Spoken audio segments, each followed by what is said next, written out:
RJD की जीत के लिए तेजस्वी यादव लगातार प्रचार कर रहे हैं। न्यूज नेशन ने तेजस्वी यादव से भी एक्सक्लूसिव बात की। सुनिए तेजस्वी यादव क्या कुछ कह रहे हैं।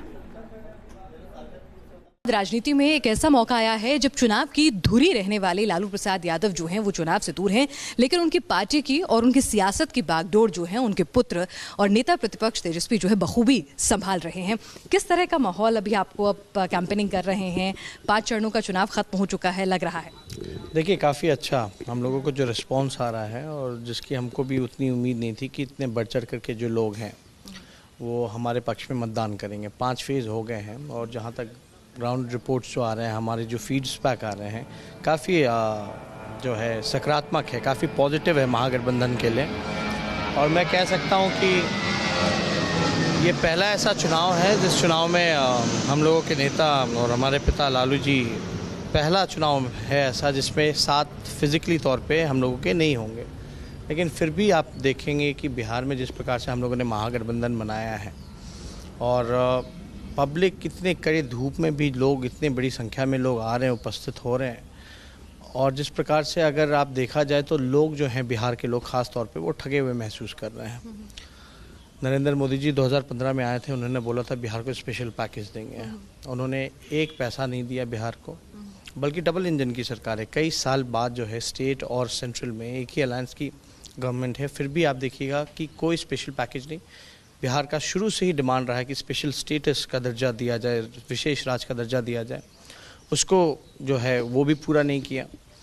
मुद्दे की बात क्या है? मुद्दे की बात है कि किसानों का आय दुगुना हो, किसानों का कर्ज माफ़ हो। मोदी जी ने बड़ा बढ़ चढ़ करके वादा किया था कि 15-15 लाख रुपए हर एक के खाते में आएंगे, 2 करोड़ रोज़गार हर एक साल देने का काम करेंगे, क्रिएट करेंगे जॉब्स को। आप देखिएगा उन्होंने कहा था कि महंगाई को कम करें। मोदी जी कह रहे हैं कि विकल्प के तौर पर आपकी पार्टी को या आपकी सरकार को ना देखा जाए। वो सीधे सीधे कहते हैं कि भाई भ्रष्ट सरकार रही है और अगर लालू जी जेल में हैं तो क्या उम्मीदें की जाएं, तो उस पर क्या जवाब? देखिए आजकल तो ट्रेंड ये हो गया है, फंडा ये है कि बीजेपी में आप चले जाइएगा, चाहे कितना बड़ा पाप करो, कितना बड़ा भ्रष्टाचार करो, तो आपका पाप धुल जाता है। हम लोग बचपन से सुनता है कि गंगा मैया में डुबकी लगाइएगा तो पाप धुलेगा। और बीजेपी से अगर मुकाबला करोगे, सच बोलोगे, तो आपके ऊपर मुकदमा होगा, भ्रष्टाचारी बन जाओगे और जेल भेज दिया जाएगा। तो ये ट्रेंड है।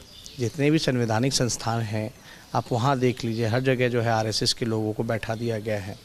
ऑपोजिशन लीडर्स पे हमेशा जो है वो प्रहार किया जा रहा है, दबाने की कोशिश की जा रही है। तो बीजेपी का एक विंडिक्टिव पॉलिटिक्स है, पॉलिटिकल वेंडेटा के हिसाब से बड़े विंडिक्टिव पॉलिटिक्स वो कर रहे हैं, लोगों को डिफेम करने की राजनीति कर रहे हैं। आपके परिवार को वो टारगेट करते हैं। आपके परिवार में देखिए घर में दिक्कतें रहती हैं, लेकिन आपके परिवार को वो टारगेट करते हैं। और आज आपके भाई ने बता दिया कि भाई परिवार में सब कुछ ठीक ठाक है, तो आपको लगता है विरोधियों को जवाब घर से मिल गया? देखिए कभी कुछ प्रॉब्लम होता नहीं है। प्रधानमंत्री से हम एक्सपेक्ट करते हैं कि बिहार आएँ तो हमारे परिवार के बारे में ना बोलें, वो बताएं 5 साल में उन्होंने क्या काम किया, कौन से उन्होंने वादे को पूरा करने का काम किया। लेकिन जिस प्रकार का स्तर भाषा का प्रधानमंत्री पे पद पे बैठा व्यक्ति का गिरता जा रहा है, हमारे परिवार के बारे में बोलते हैं। लेकिन आपने देखा होगा राजीव गांधी जी के बारे में बोल दिया, जो कि मेरे ख्याल से जितनी भी निंदा की आपके परिवार में जिस तरह की कलह की जो खबरें आती हैं, उसके बाद आज जो ट्वीट हमने देखा है वो आया है, तो आपको लगता है कि विरोधियों को थोड़ा जवाब मिला है? और विरोधी लोग का क्या काम है? वो लोग तो यही सब काम में लगे रहते हैं। इतना ध्यान और काम अगर दिमाग बिहार के विकास में लगाते तो आज बिहार की रूपरेखा अलग होती। लालू जी से वो एक मंझे हुए राजनेता हैं और उनके राजनीतिक दिमाग की जो है वो दुनिया उनकी कुव्वत मानती है।